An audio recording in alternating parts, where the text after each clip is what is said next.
What's up, y'all? I'm Zeal Muncie, back with Asher Hoffman, and we're looking at the NFL so far this season, but especially this week.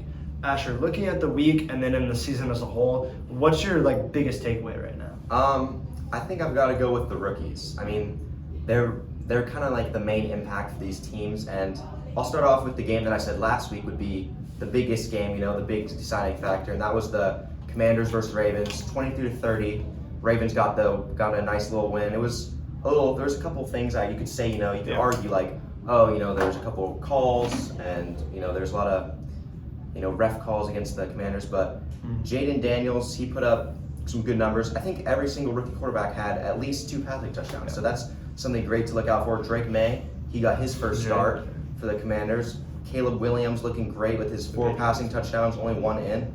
He did a great job. And the Broncos, Bo Nix, he did a good job too over the Chargers, but they still ended up losing.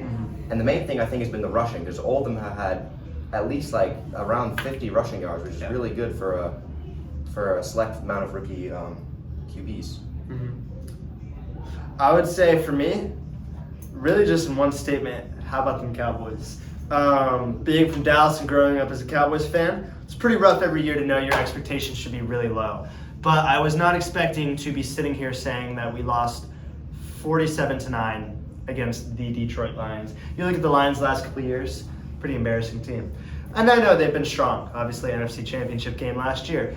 I did not expect them to come into Dallas, into Arlington, and take a 38-point victory, even after Aiden Hutchinson went down, which, by the way, he did suffer I think it was a fractured tibia, but he already got a successful surgery. Wish him all the best. Hope he gets back there. I know he's pivotal for this Detroit team. But no matter how bad this Dallas team is year in and year out, you're not expecting them to be dropped 38 points. I was looking, the last time that they lost this big was 2010, Green Bay Packers 45, Cowboys 7. That was in 2010 and lost by 38 as well. This was the 5th worst loss in team history, and the first time they have lost this big at home. At home, that is insane. Jerry Jones' birthday, nevertheless. Let's hope this doesn't curse us. I'm hoping that he doesn't stop any trades and he gets all pissy and stubborn. But I mean, you're looking at this. The question is Dak the guy for this team? We look at this every year. I've always been a pretty big Dak defender, but you're looking at 17 for 33. You're looking at 2 interceptions. We get Cooper Rush in the game. He throws a pick too. It's like, what's happening with this team? And I feel like we're on a roller coaster year in and year out. The fact that we're 3-3, we're 0-3 at home, 0-3 at AT&T. I'm not going to say it's surprising, because I mean the Cowboys, they throw us for a loop every year. But that 38-point deficit, that's a little bit bigger than surprising. So for what this means for the NFC East, what this means for the whole NFC and really for the league as a whole, quite crazy. I expect the Cowboys to be a contender year in and year out. Obviously, that never really happens, but you're not expecting them to get dropped this early, week 6 in the season, to where we're like, is this a playoff team? So I would say that's quite interesting. Yeah, to add on that, I think of course everyone thought going in Cowboys, Eagles, they're gonna be right on top, and the Commanders and Giants just gonna be straight at the bottom, but kind of threw the whole league for the loop. And I think what's really throwing the league for the loop is the NFC North. The Packers are the last team in the division. They just beat the Cardinals, and they are 4-2.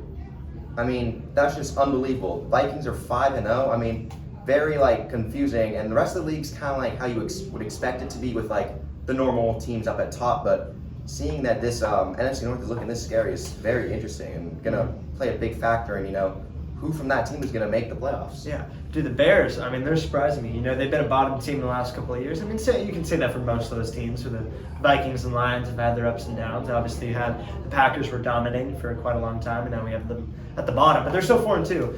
I would say the Bears, what's really surprising for me, Caleb Williams. I mean, great guy. 4 touchdowns in this last game. I forget. I saw all over its social media, everyone was flaming Caleb Williams for that missed pass where he hit it off his lineman. The fact that people are overanalyzing that, and you can't look at the fact that this rookie quarterback is dropping 4 touchdowns. I mean, that really, I think, shows his success in the fact that people are looking at this team and they're overanalyzing this guy. And I feel like he's been overanalyzed since college based on maybe his personal choices. The whole nail thing. People just like to overlook they like it. to find things, They find things to hate on this man. But I feel like watching him succeed at this professional level, which people were not expecting him to do, it's great. I mean, 1,317 passing yards already, 9 touchdowns. He's doing great. Yeah, he has 5 interceptions, but I think for rookie, this guy's doing crazy. Is there like another rookie you would say that's also surprising you, or? I would go with Drake May. I mean, his first game, and he throws 3 passing touchdowns. I think that's great. Obviously, they kind of got whooped by the Texans 41-21, but he had 243 passing yards, 2 ints though. That's not the greatest thing. And he was able to I think when I was watching the game, he could fit the ball into some nice spots, and his receivers were able to go make plays. And it definitely goes back to kind of Tom Brady era and Mac Jones, and how building the right team around him is going to be a big thing. And I think if they can get some good players from him, he could definitely be a scary quarterback for that Patriots team. Yeah, so looking at it, we're really seeing that these young guys are taking a lead, even the guys who aren't rookies. You got CJ Stroud out here lighting up this league per usual. Great to watch. But really this year's kind of throwing us for a loop. Not expecting the NFC East to be as weak as it is. We're not expecting the NFC North to have where the worst teams are 4-2, the Bears and the Packers. And for the Vikings to really be performing as they are. We were obviously expecting a little bit of a drop off. Got Kirk Cousins leaving. But really interesting year for my boys. Hopefully we can turn it around. I think our next game is against the 49ers, but they've been looking a little interesting. I mean, they did take a victory on the Seahawks this week, 36-24, but I feel like the Cowboys are big rivals. I think we can take that win. So thanks for watching. We're obviously looking for some interesting up and downs in this league. We're hoping that teams like the Commanders, they're obviously performing.